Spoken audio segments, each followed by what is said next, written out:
Hello అందరికీ welcome back to delicious వంటలు.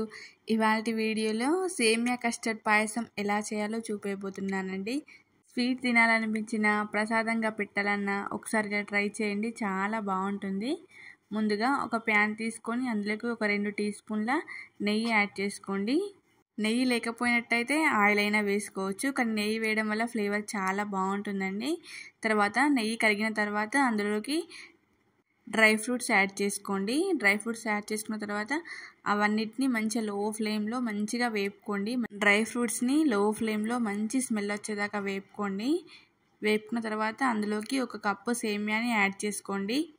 మీరు ఈ సేమియా పాయసాన్ని కొంచెం లూజ్గా తినాలనుకుంటే కొంచెం సేమియా తక్కువ యాడ్ చేసుకోండి. సేమియాని లో ఫ్లేమ్లో మంచి కలర్ వచ్చేదాకా ఫ్రై చేసుకోండి. కొంచెం బ్రౌన్ కలర్లోకి మారాలి. మారిన తర్వాత ఒక ప్లేట్లోకి తీసి పక్కన పెట్టుకోండి. ఇప్పుడు మళ్ళీ ఒక ప్యాన్ పెట్టుకొని అందులోకి ఒక 1/2 లీటర్ చిక్కని పాలు వేసుకోండి. పాలు వేసుకున్న తర్వాత పాలని బాగా మరగనివ్వండి. ఒక 6 to 7 మినిట్స్ పాటు మరిగితే సరిపోతుంది.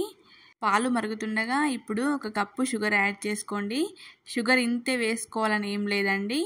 షుగర్ కొంచెం ఎక్కువ ఇష్టపడే వాళ్ళు కొంచెం ఎక్కువ యాడ్ చేసుకోండి, కొంచెం తక్కువ ఇష్టపడే వాళ్ళు తక్కువ యాడ్ చేసుకోండి. 1/2 లీటర్ పాలకి ఒక 1 కప్పు షుగర్ యాడ్ చేశాను నేనైతే, సరిపోతుందండి. షుగర్ యాడ్ చేసిన తర్వాత పాలని ఒక 2 to 3 మినిట్స్ పాటు మంచిగా మరగనివ్వండి. అన్నట్టు మన వీడియోని ఎవరైనా కొత్తగా చూస్తున్నట్లయితే ఛానల్ని సబ్స్క్రైబ్ చేసుకొని వీడియోని లైక్ చేయండి. చూడండి, పాలన్నీ ఇలా చిక్కగా వచ్చిన తర్వాత మనం వేయించి పెట్టుకున్న సేమియా, డ్రై ఫ్రూట్స్ అన్నీ అందులోకి యాడ్ చేసుకోండి. యాడ్ చేసుకున్న తర్వాత మొత్తం అంతా ఒకసారి మిక్స్ చేసుకోండి. చాలా బాగుంటుందండి. ఒకసారి తప్పకుండా ట్రై చేసి మీ ఫీడ్బ్యాక్ని కామెంట్లో చెప్పండి. చూడండి, ఇలా రోలింగ్ బాయిలింగ్ అవుతుండగా ఒక 1/2 టీ స్పూన్ యాలకుల పొడి వేసుకోండి. ఫ్లేవర్ చాలా బాగుంటుంది యాలకుల పొడి వేసుకోవడం వల్ల. యాలకుల పొడి వేసుకున్న తర్వాత మొత్తం అంతా ఒకసారి మిక్స్ చేసుకొని సేమియా ఉడికిందో లేదో చెక్ చేసుకోండి. సేమియా ఉడికిపోయిందండి. బాగా సేపు ఉడికించుకోకూడదండి, సేమియా బాగా చిక్కగా అవుతుంది. ఇప్పుడు ఒక చిన్న బౌల్ తీసుకొని అందులోకి ఒక 1 టీ స్పూన్ కస్టర్డ్ పౌడర్ వేసుకోండి. ఏ ఫ్లేవర్ అయినా పర్వాలేదు, నేనైతే వెనిలా ఫ్లేవర్ వేస్తున్నాను. వేసిన తర్వాత మొత్తం అంతా ఒకసారి మిక్స్ చేసుకొని అందులోకి యాడ్ చేసుకోండి. ఈ కస్టర్డ్ పౌడర్ వేయడం వల్ల సేమియా ఇంకా టేస్ట్ చాలా బాగుంటుందండి. ఒకసారి ఇలా ట్రై చేసి చూడండి, బాగా నచ్చుతుంది. పిల్లలు కూడా ఇష్టంగా తింటారు.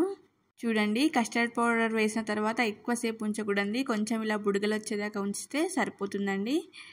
అంతేనండి, సేమియా పాయసం రెడీ. ఈ పాయసం మీకు కొంచెం లూజ్గా కావాలనుకుంటే సేమియాలని కొంచెం తక్కువగా యాడ్ చేసుకోండి. సమ్మర్లో అయితే ఫ్రిడ్జ్లో పెట్టుకొని తినండి, టేస్ట్ ఇంకా బాగుంటుంది. మరి ఈ సేమియా పాయసం మీకు నచ్చినట్లయితే వీడియోని లైక్ చేసి, షేర్ చేసి, సబ్స్క్రైబ్ చేయండి. ఒక్కసారి ఈ పాయసాన్ని ఇలా ట్రై చేసి చూడండి, చాలా బాగుంటుంది. ట్రై చేసిన తర్వాత మీ వాల్యుబుల్ కామెంట్స్ని నాకు షేర్ చేయండి. Thank you.